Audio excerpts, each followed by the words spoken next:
I cheated, got pregnant, and told my husband real love means raising a child even when it's not yours.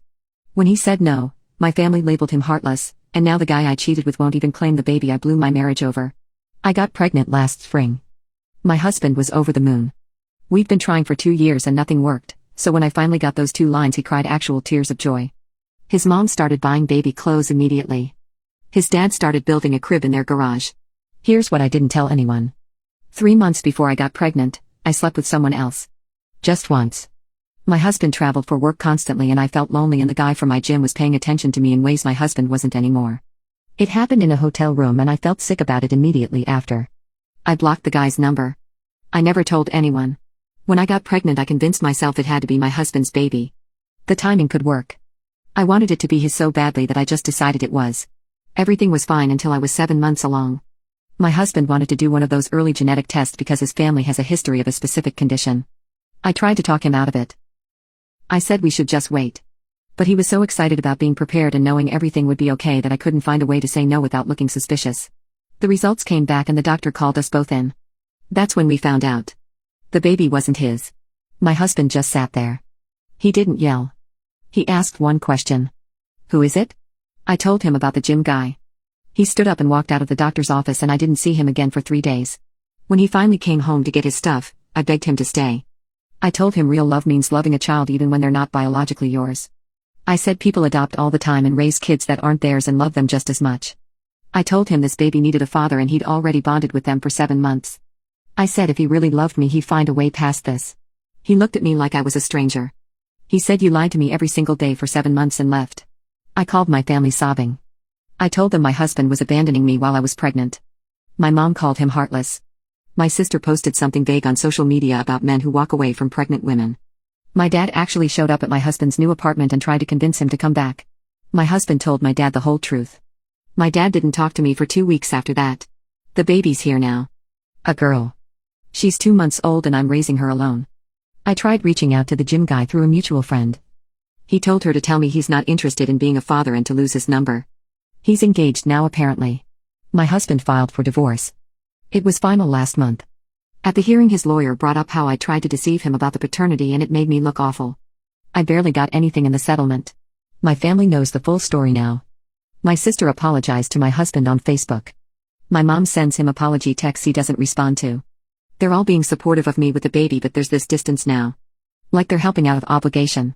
I ran into my husband last week at the grocery store. He was with someone. She was laughing at something he said and he looked happy in a way I haven't seen in over a year. When he saw me he just nodded and kept walking. My best friend said I need to accept that I destroyed my marriage and stop playing the victim. She said I tried to baby trap my husband with another man's child and then manipulated my whole family into thinking he was the bad guy. She said the fact that the real father won't claim the baby is what I deserve. But I was desperate and scared and pregnant. I just wanted my family to stay together. My daughter deserves to have a father and my husband was supposed to be that person.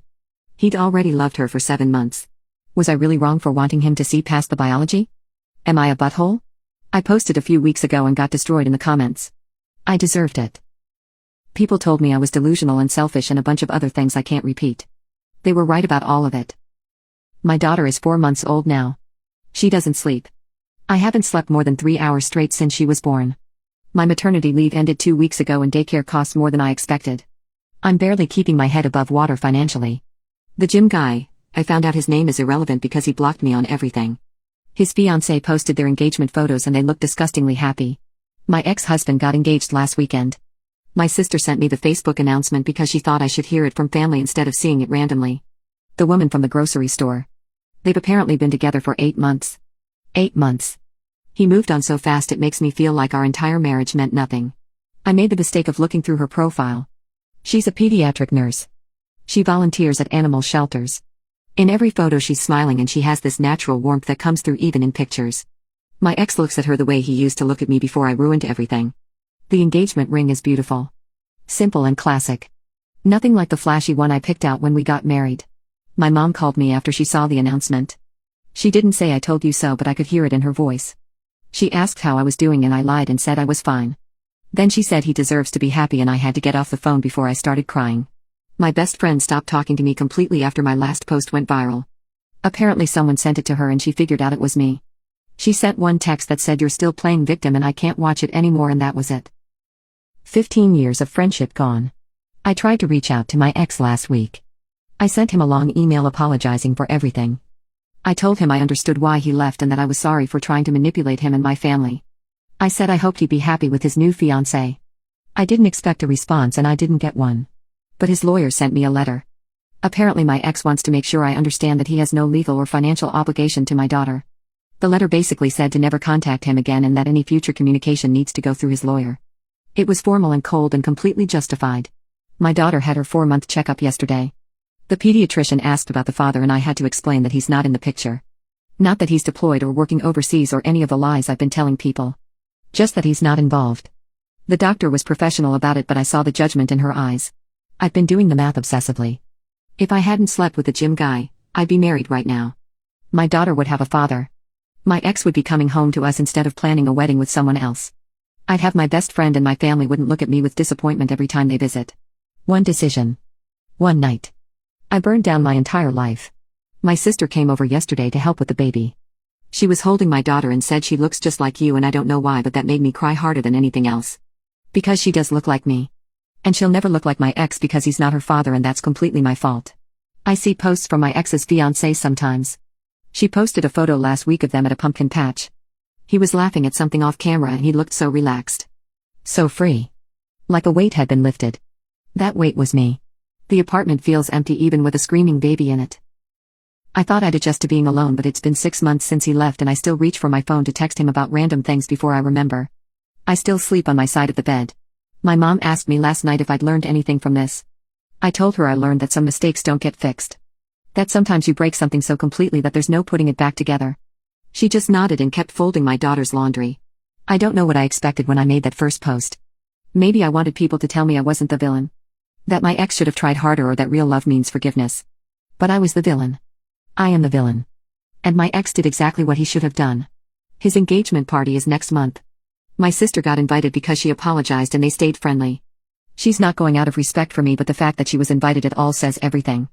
He's building a new life and I'm not even a footnote in it anymore. I looked at my daughter last night while she was finally sleeping and tried to feel something other than regret. She's innocent in all this. But when I look at her, I just see everything I lost. Does that make me an even worse person? Probably. Should I have sent that apology email, or did I just make things worse? Update 2. His fiancée showed up at my door. She knocked 3 times before I answered. I was in pajamas at 2 in the afternoon with spit up on my shoulder and my hair in a greasy bun. She looked like she just stepped out of a salon. I knew who she was immediately. "Can we talk?" she asked. Her voice was steady, but I could see her hands shaking a little. I should have closed the door. I didn't. She sat on my couch and didn't say anything for a solid minute. Just looked around my apartment. At the baby swing in the corner and the bottles drying on the counter and the basket of unfolded laundry I'd been ignoring for 3 days. My daughter was asleep in her crib finally, and I was terrified she'd wake up. "I read your posts," she said. "Someone sent them to him a few weeks ago." He didn't want to tell me at first, but I pushed him to explain why he seemed upset. My stomach dropped. I hadn't thought about him actually seeing what I wrote. I definitely hadn't thought about her reading it. "I'm not here to yell at you," she continued. "I just need to understand something. Do you actually think you did nothing wrong?" I opened my mouth but nothing came out. "Because in your posts you keep asking if you're wrong for wanting him to stay. For expecting him to raise another man's baby. You keep framing it like he abandoned you instead of like you lied to him for months. I know what I did," I finally managed. "Do you though?" She leaned forward. "Because you sent him an apology email, but then 2 days later you sent another one asking if there was any chance he'd reconsider. You said you'd do anything to fix things. That your daughter deserves to know her father." I had sent that second email late at night when my daughter wouldn't stop crying and I felt so alone I couldn't breathe. I hadn't told anyone about it. "He's not her father," she said quietly. "And you know that.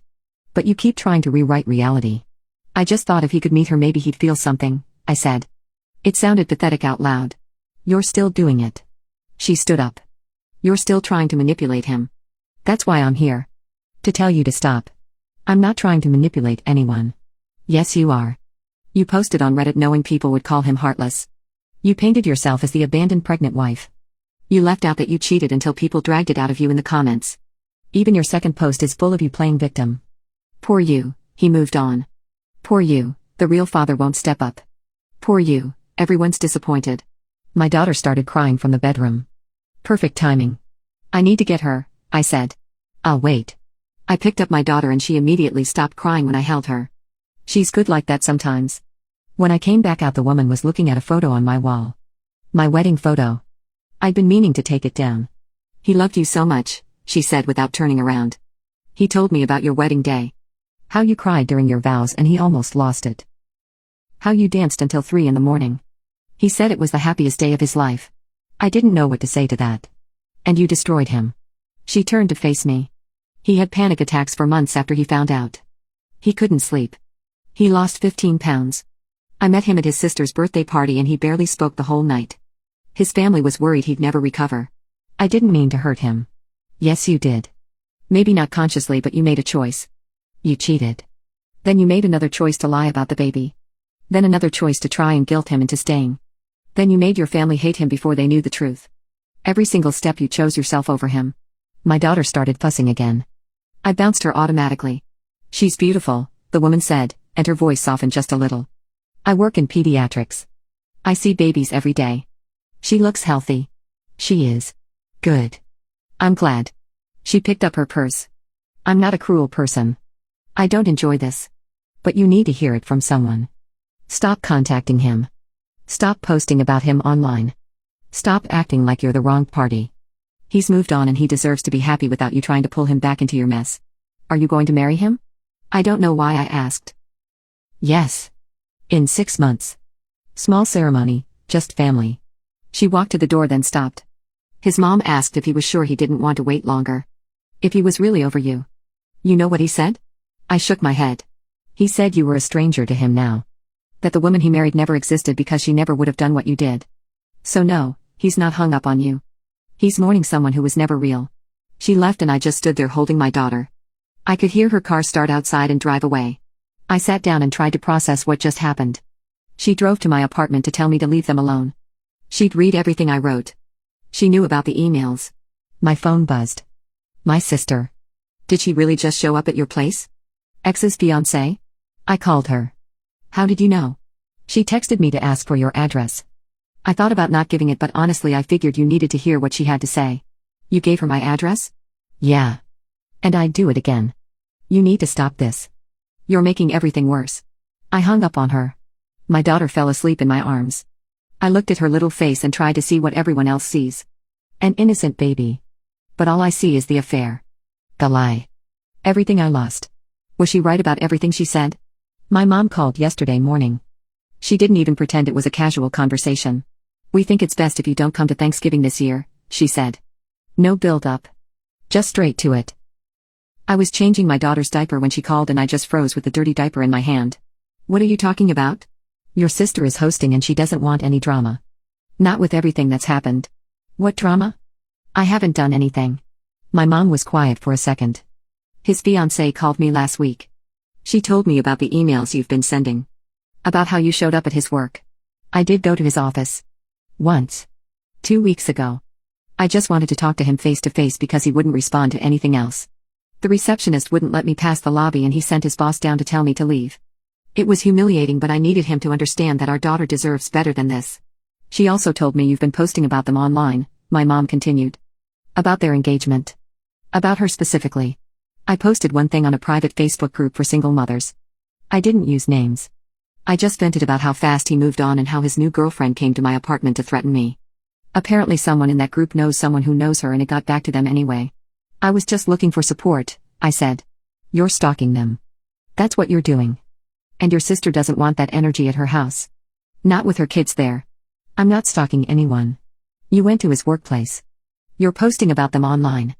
You sent him 6 emails in 2 weeks. What would you call it? My daughter started crying. She always cries when she hears me upset. I have to go, I said and hung up. I called my sister immediately. She didn't answer. I texted her. Nothing. I waited an hour and called again. She finally picked up. I'm not changing my mind, she said before I could even speak. It's Thanksgiving. You're really going to exclude me from Thanksgiving? You excluded yourself when you decided to harass your ex and his fiancée. I'm not harassing them. Then what do you call showing up at his job? Or sending email after email when he's made it clear he wants no contact? Or posting about them in Facebook groups? I'm allowed to talk about my life. Your life? This isn't about your life anymore. You're obsessed with him. With them. You need to let it go. He was my husband. He was your husband. Past tense. He's engaged to someone else now. He's moved on. You need to do the same. I asked her if anyone else agreed with this decision. She said everyone. My mom, my dad, even my aunt who usually takes my side in everything. They all think I need to stay away from family events until I get help. Get help for what? For whatever is making you act like this. You're not yourself. You haven't been yourself since the divorce. Since he abandoned me, you mean? She was quiet for a long moment. He didn't abandon you. You sabotaged your own marriage and now you're trying to sabotage his happiness. That's the truth you refuse to accept. I hung up on her too. I spent the rest of the day spiraling. I couldn't stop thinking about Thanksgiving. My whole family together without me. My sister's kids asking where I am. Everyone agreeing that I'm the problem. I made another mistake that night. I drove past my ex's apartment. I don't know what I was thinking. Maybe I wanted to see if they were there together. Maybe I just wanted to feel close to the life I used to have. His car was in the parking lot. So was hers. There was a light on in what used to be our bedroom.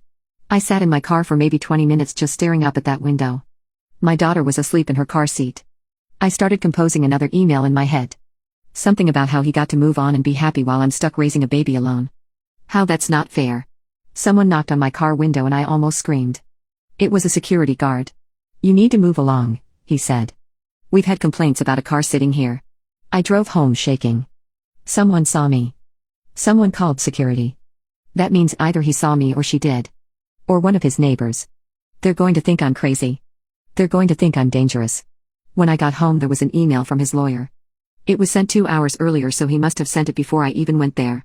The email said if I contact my ex again in any form, if I go to his workplace or his home, if I post about him or his fiancée online, they'll pursue legal action. They didn't specify what kind, but the threat was clear enough. I forwarded it to my sister with just a question mark. She responded immediately. This is exactly what we're talking about. You need help. Seriously. I tried calling my mom again, but it went straight to voicemail. Same with my dad. They're screening my calls now. My daughter woke up at midnight crying and wouldn't settle. I walked her around the apartment for an hour trying to calm her down. The whole time all I could think about was that email. Legal action. They think I'm stalking them. My own family agrees. But I'm not the villain here. I made mistakes, but he's the one who gave up. He's the one who couldn't forgive. He's the one who replaced me like I never mattered. They're all acting like I'm crazy for not just accepting that. Am I really wrong for wanting to be heard? For wanting him to see what he's doing to us? The police showed up at my apartment 3 days after Thanksgiving. 2 officers. They were professional but firm. I had a temporary restraining order against me and I needed to sign the paperwork confirming I'd received it. My ex filed it. His lawyer attached evidence. Screenshots of the emails I sent. Photos of my car in his parking lot with timestamps from building security cameras. My Facebook posts from that single mothers group with my name visible. Everything I thought was private or justified. All of it laid out like a case file. I'm not allowed within 500 feet of him, his fiancée, his workplace, or his apartment building. I can't contact him directly or indirectly. No emails, no social media, no showing up anywhere he might be. If I violate it, I'll be arrested. The officer asked if I understood. I just nodded. My daughter was crying in her crib and he glanced toward the bedroom but didn't say anything about it. After they left, I sat on the floor and read through everything. The restraining order application described me as obsessive and potentially dangerous. It detailed every email, every attempted contact, the workplace visit, me sitting outside his building. Seeing it all written down like that made me realize how it looked. How I looked. I called my mom.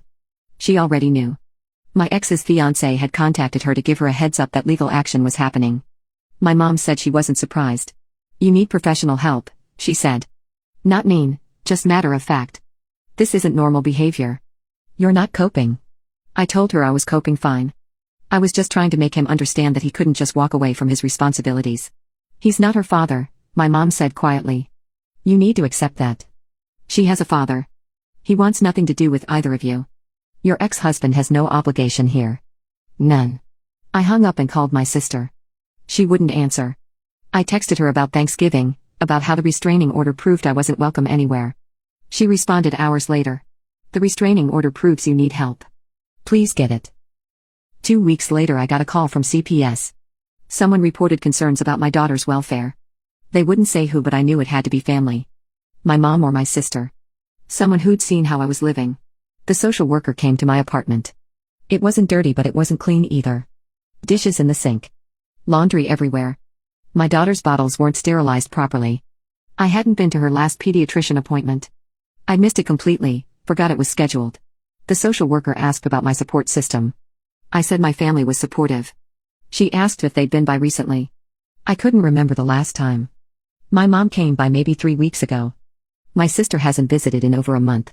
She asked about my mental health. If I was depressed. If I'd had thoughts of hurting myself or my daughter. I said no to everything. I was fine. Just tired. All new moms are tired. She didn't take my daughter that day, but she opened a case. She'd be checking in regularly. If things didn't improve, there would be another conversation about placement options. After she left, I looked around my apartment and really saw it. The mess. The neglect. How I'd been living in this fog of anger and obsession while my daughter just existed in the background of my revenge fantasy. I started therapy last week. Court-ordered as part of keeping CPS satisfied. My therapist is kind but direct. She asked what I wanted to accomplish in our sessions. I want my family back, I said. Which family? My ex-husband. My old life. She was quiet for a moment. That's not a realistic goal. That life is gone. We need to focus on building a new one. I cried through most of that first session. Real crying, not the angry, frustrated crying I'd been doing for months. The kind where you finally admit to yourself that it's over. My ex got married 2 weeks ago. My sister told me. Small ceremony like his fiancée said. Just family. His social media is private now, but his brother posted a photo. My ex in a suit looking genuinely happy. His wife in a simple white dress. They looked like they belonged together. I deleted all my social media accounts after seeing that photo. Not because anyone told me to, but because I needed to stop torturing myself. Thanksgiving happened without me. My sister posted photos. Everyone together, smiling, my nieces and nephews opening early Christmas presents. My daughter and I spent it alone with takeout Chinese food. She's too young to know what she missed, but I felt it. The absence of everything I used to have. My daughter is 8 months old now. She's started crawling. She has 4 teeth. She laughs when I make funny faces. I've been trying to be present for these moments instead of drowning in what I lost. The gym guy's wedding was last month. I only know because a mutual friend posted about it. He got married and started his life with someone who isn't me. My daughter will never know him. He made that clear from the beginning, and I kept hoping he'd change his mind. He won't. My therapist asked me last week what I'd say to my ex-husband if I could. I said I'd apologize. Really apologize, not the half apologies I sent in those emails where I was still trying to manipulate him into coming back. What are you apologizing for specifically? She asked. For cheating. For lying. For trying to trap him. For making myself the victim when I destroyed everything. She nodded. That's progress. But I can't say any of that to him. The restraining order is still active. I can't contact him for 3 years. By then he'll probably have kids with his wife. A whole life I'm not part of. That I gave up the right to be part of. My mom came by yesterday. First time in 6 weeks. She held my daughter and told her how big she's getting. Then she looked at me. You look better, she said. Clearer. I'm trying. I know. That's all any of us can do. She didn't stay long, but before she left she hugged me. Really hugged me. First time since everything fell apart. We can't go back to how things were, she said. But maybe we can build something new. If you keep doing the work. I'm doing the work. Therapy twice a week. Keeping my apartment clean. Taking my daughter to all her appointments. Applying for better jobs now that I can think straight. Trying to be someone my daughter can be proud of someday instead of someone defined by the worst thing she ever did. I still think about my ex sometimes. Wonder if he ever thinks about me. Probably not. I'm just the cautionary tale he tells his wife when they talk about past relationships. The woman who taught him what betrayal looks like. I deserve that. I know I do. My daughter smiled at me this morning and grabbed my finger. She doesn't know yet that her mom destroyed their chance at a normal family. That her biological father wants nothing to do with her. That the man who could have been her dad is building a family with someone else. She'll know someday. When she's old enough to ask questions, I'll have to tell her the truth. That I made selfish choices and everyone paid the price. I guess I'm posting this as a final update because people kept asking what happened. This is what happened. No dramatic reconciliation. No revenge. Just consequences. Real ones that I'll live with forever. I'm not asking if I was wrong anymore. I know I was. I'm just trying to figure out how to be better.